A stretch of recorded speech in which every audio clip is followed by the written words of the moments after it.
अलवर से बड़ी खबर बताते हैं। रामगढ़ में खाई में गिरे पोकलेन ऑपरेटर का शव बरामद किया है। आपको बता दें 9 दिन पहले यह हादसा हुआ था। 9 दिन बाद रामानंद तिवारी का शव मिला है। चट्टान के नीचे दबा मिला है ऑपरेटर का शव। 9 दिनों तक चट्टान में रेस्क्यू अभियान चलाया गया। खनन के दौरान खाई में ऑपरेटर गिर गया था। 5 फरवरी को आपको बता दें पोकलेन समेत यह ऑपरेटर गिर गया था।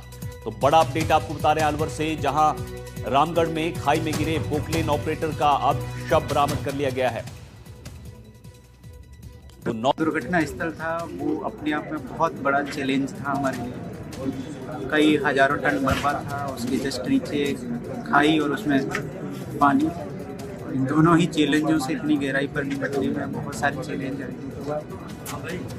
सभी के सहयोग से mining department, revenue department, police department और आमजन और उनके परिवारीजनों के अनुभव से जो हमें मार्गदर्शन मिला, उस सभी के सहयोग से आज 9वें दिन हमें बॉडी है उसको हासिल करने में सफलता मिली।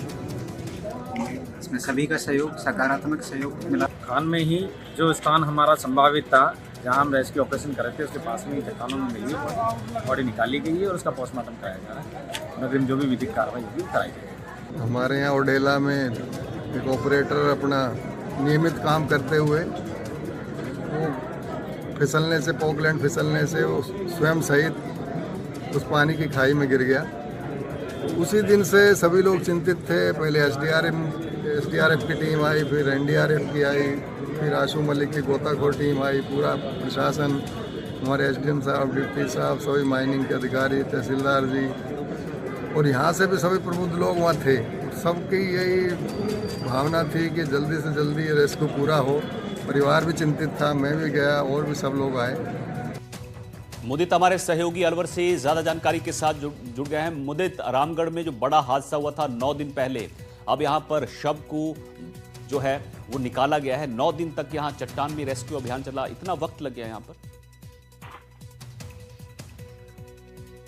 जी बिल्कुल, ये माइनिंग का क्षेत्र था और माइनिंग यहाँ पर लगातार जारी थी और उनको माइनिंग जो हुई है उसको लेकर के बीच में भी जिस तरह से वहां पर जो विपक्ष के लोग पहुंचे थे, उन्होंने आरोप लगाया कि चट्टानें जो है वो पूरी तरह से धराशायी हो चुकी है। गहरे गहरे गड्ढे जो है करीब 200 फुट तक उसमें पानी भरा हुआ बताया गया था, जिसमें से काफी प्रयास के बाद, बड़ी क्रेनों के बाद एनडीआरएफ एसडीआरएफ की टीम ने क्रेनें मंगा करके जो पोकलैंड मशीन जिस पर ये चालक काम कर रहा था, उस दौरान चट्टान ढहने से वहां पर गिरा था, उस पोकलैंड मशीन को 5वें दिन वहां से बरामद किया।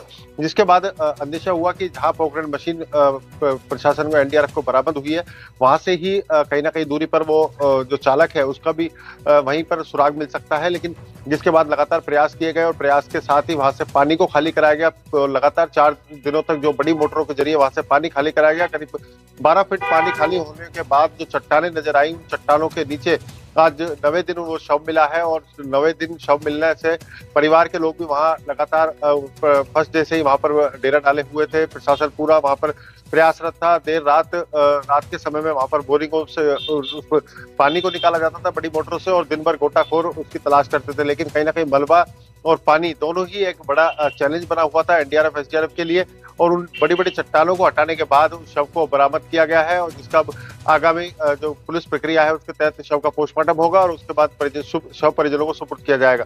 वहीं सबसे बड़ी बात, अब इस पूरे मामले को लेकर के एक बड़े अहम सवाल खड़े होते हैं कि जो माइनिंग क्षेत्र है वहां पर जो कर्मचारी है उनकी सुरक्षा और इन सब चीजों को लेकर के जो मापदंड बनाए हुए हैं उनमें कितनी अनदेखी देखने को मिलती है। ये इस हादसे ने पूरी तरह से साफ कर दिया कि वहां पर पूरी तरह से अनदेखी की जा रही थी।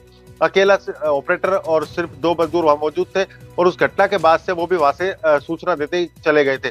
जिसके बाद दूसरे दिन रेस्क्यू ऑपरेशन शुरू हो चुका। करीब 12 घंटे बाद ये रेस्क्यू ऑपरेशन शुरू हुआ, जिसमें एनडीआरएफ पहुंची और तीसरे दिन एनडीआरएफ ने वहां पर मोर्चा संभाला था। अब लगातार 2 दिनों तक के प्रयास जो चले थे उनमें जिला प्रशासन, पुलिस प्रशासन, एनडीआरएफ एसडीआरएफ के बाद आज शव को बरामद किया गया है। ठीक है, बहुत बहुत शुक्रिया मुदित आपका इस जानकारी के लिए। चलिए आगे बात किशनगढ़ की कर लेते हैं। यहां बजेड़ा बालाजी इलाके में पैंथर का मूवमेंट देखने को मिला है। फार्म हाउस के पास डंपिंग यार्ड में जानवर पर हमला किया। पैंथर ने बछड़े को यहां पर शिकार बनाया है। घटना के बाद से गांव में दहशत है। वन विभाग का सर्च ऑपरेशन जारी है।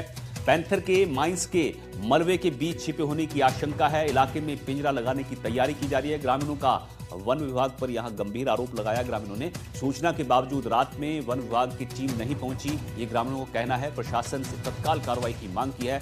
लोगों से एहतियात बरतने की अपील भी यहां पर की जा रही है।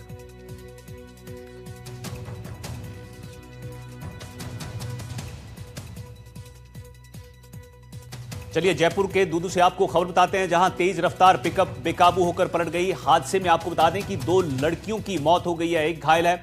घायलों को अस्पताल में भर्ती कराया गया है। पिकअप का टायर फटने से यह हादसा हुआ है। पाली की रहने वाली दोनों लड़कियां बताई जा रही हैं जिनकी मौत हुई है। आपको बता दें कि NH 48 पर दांतरी गांव का यह पूरा मामला है जहां यह हादसा हुआ है।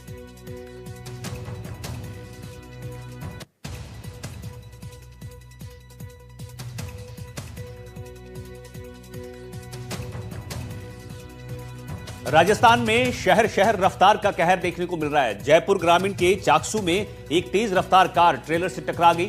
हादसा इतना भीषण था कि कार सवार 5 लोगों की मौत हो गई। बताया जा रहा है कि चालक को नींद की झपकी आई थी, जिसके चलते यह हादसा हुआ है। उधर नागौर में बेकाबू कार ट्रक से टकरा गई। हादसे में एक शख्स की मौत हो गई जबकि 3 लोग घायल हो गए। सभी घायलों को अस्पताल में भर्ती कराया गया है। उधर कोटपुतली में अज्ञात वाहन और कार की जोरदार टक्कर हो गई। हादसे में कार सवार 5 लोग घायल हैं जबकि गंभीर रूप से घायल 2 लोगों को जयपुर रेफर किया गया। तो 3 तस्वीरों के जरिए आप समझिए कि किस तरह से राजस्थान में हादसे हो रहे हैं। चाकसू में ट्रेलर और कार आपस में टकरा जाते हैं, 5 लोगों की मौत हुई है यहाँ पर।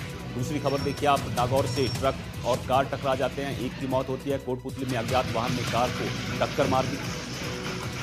तो अलग अलग हादसों में यहाँ पर इस खबर के जरिए आपको बता रहे हैं हम 6 लोगों की मौत।